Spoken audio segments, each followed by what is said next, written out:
บายดีทั้งสองยูทูบเรา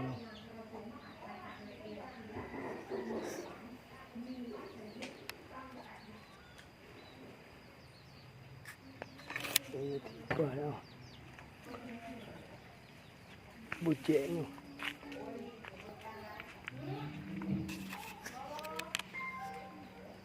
โอ้พวกขาตะก้อนตอนนี้สบายดีพ่อแม่พี่น้องทั้งหลายเขามาเบิ่งทางหลังเขาเนาะเขาเจอจอภาพมาเบิ่งทางหลังเขาเนาะว่าสภาพเพื่อนสร้างบ้านซองเขามันเป็นจะได้มาจะได้นะ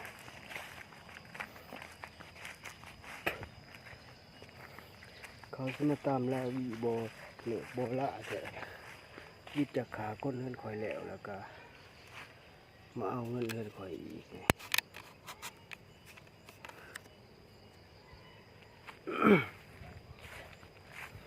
ได้เงินคอยคันว่าไผอยากซื้อก็ติดต่อมาได้เลยนี่เนาะเพราะว่าคนน่ะสั่งขายเนี่ย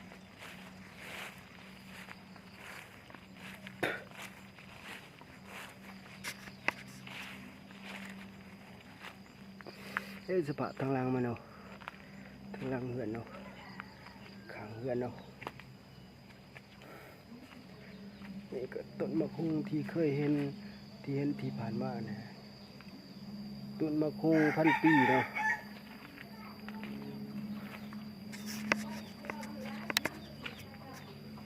ต้นมะคุงพันปีแล้วมาเบิ่งทางนี้เนาะสิ่งที่เราคิดไว้เนาะมาเบิ่งสภาพพวกขาก้นนี่นะพวกนี้ไปใต้ต้นเลยแต่ก็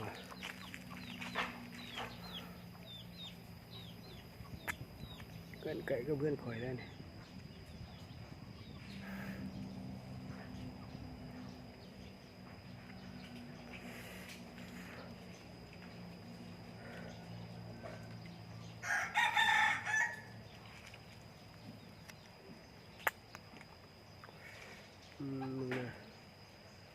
สภาพแกงเนาะปลูกพักเลยปลูกพักเลยปลูกทางหลังเนี่ยปลูกพักกันนะเนาะพักอีเลือดกับพักบัวเนาะเพื่อนทุกคนปลูกพักเลยปลูกพักเลยปลูกพักแล้วก็พักอีเลือดเนาะแล้วก็ต้นหมากทั่วเนาะพักต้นหมากทั่วว่าท่านไงดอกพักหอมปอมพักหอมเป้นี่ดิเบิ่งเอาเลยเนี่ยนี่แหละพักหญ้าทุกคนเลย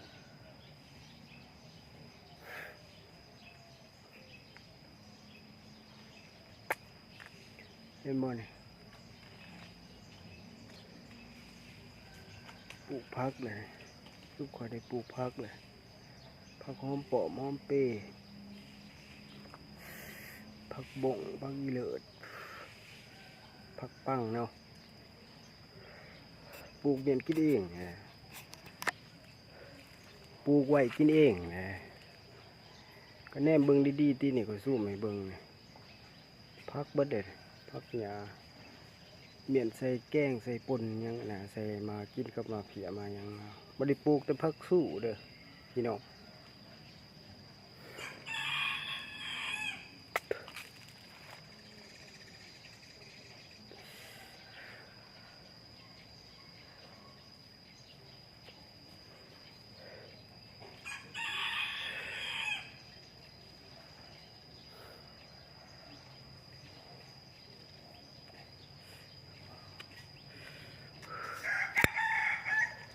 ส่วนลายบริปลูกผักสู้เล่เฮือนหลัง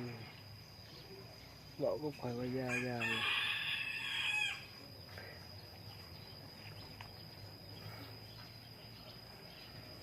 บรรยากาศก็เนื่องของ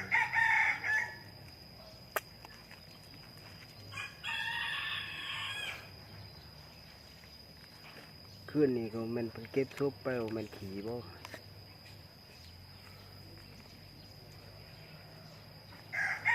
บาง ซูมเบิ่งดุลลายเบิ่งเด้อกำลังเปิดแล้วหัวแม่เขาก็บ่ได้ใส่กำแพงนะบ่ทันได้ใส่กำแพงบ่ทันมีเงินปานใด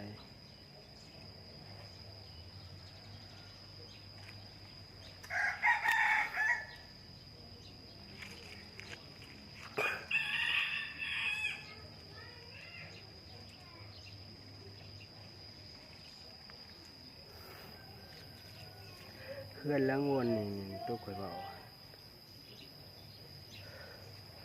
คันว่าจะติดตามเบิ่งนะว่าเพื่อนละขาเศร้าขาหยุดขาไปสักพักหนึ่งเลยเกือบ2 ทิศปลายถ้าเอาสุดแม่นี่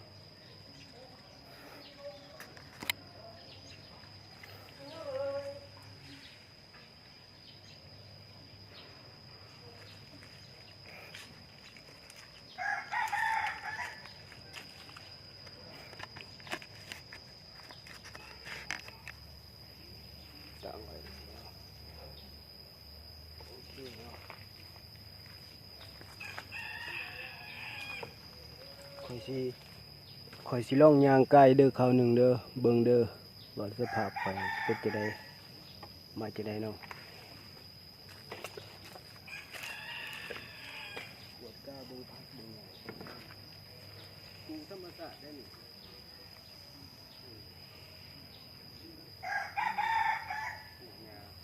ปูพัง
มันจะเห็นอะไรเนาะอย่างตัวบด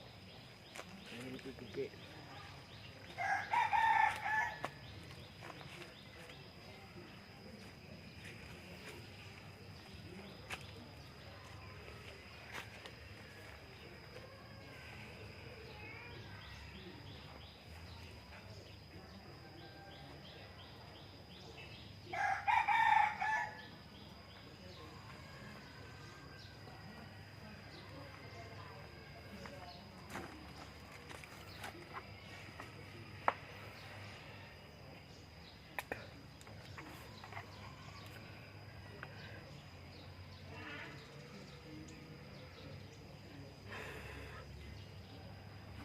สบายดี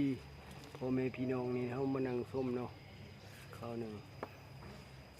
เขามาเบิ่งเลือดสายเลือดสาดบั่นซองเขาก่อนว่าจะคักคนใดส่วงนี้มันฝนตกลิ้นเนาะ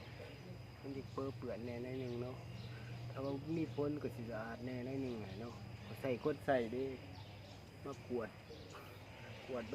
ตองยังนะคอยใส่คนใส่ก็จังมันนั่นแม่บ้านมากกวดเดือนกวดซ่านเนาะ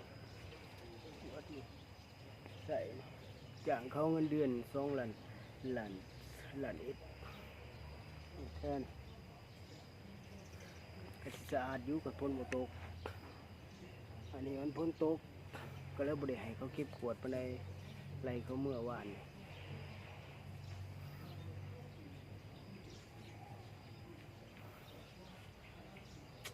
เมื่อวานนี่แหละไล่เขาเมื่อวานนี่จ่ายเงินเดือนเขา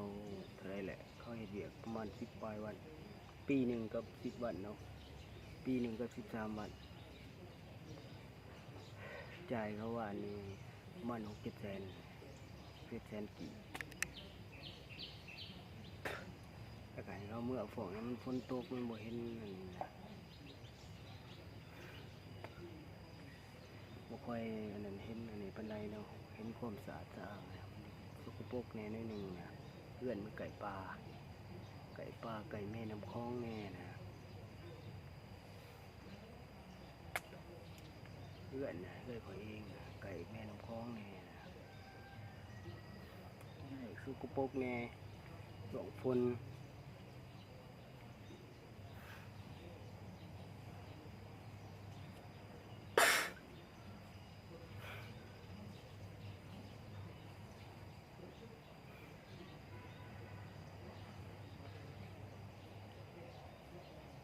เพื่อนหลังนี่ก็พักพรเลยเด้วงแล้วนี่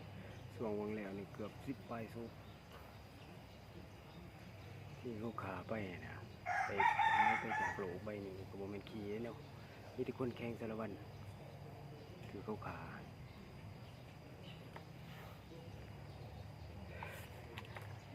คนบ้านเกิดอยู่แข่งสารวัตรแหละมากับมาอพยพมาอยู่นี่มาอยู่บ้า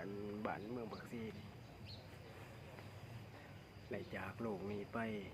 สวงวงยานี่เนาะสวงเดือนหลังก่อนบางหาเดือนหลังก่อน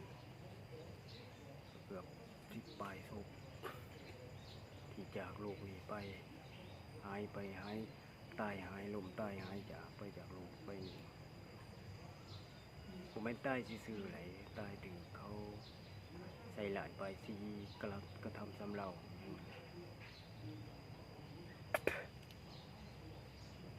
ตายไปคนที่ตายไปบ่ได้ตายถึงบ่ได้ตายธรรมศาสตร์แต่ส่วนตัวอยู่เท่านั้นแต่ว่าเพื่อนเขาตายธรรมศาสตร์เนาะตายเจ็บตายไข้ซึ่งแต่นี่ตายถึงเขาใส่หลายไปซีกระทำซ้ำเราอย่างสุดใจที่สุดในโลกเนาะเจ็บใจแห้งเลยว่ากันใจไปตามให้เขาห้ามไปถึงเขาขาถึงเขาหาพันเนาะ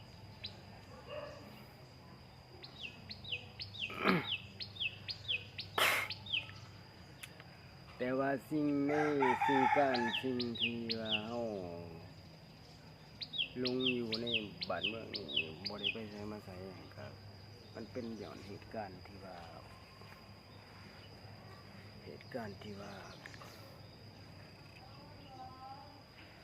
ลงผิดเนาะลงผิดว่าตัวเองร่ำรวยเงินทองเนาะแท้ๆตัวเองสิรวยอีสานหมู่เนาะเกิดเป็นคนจนมาก่อนว่าเนาะ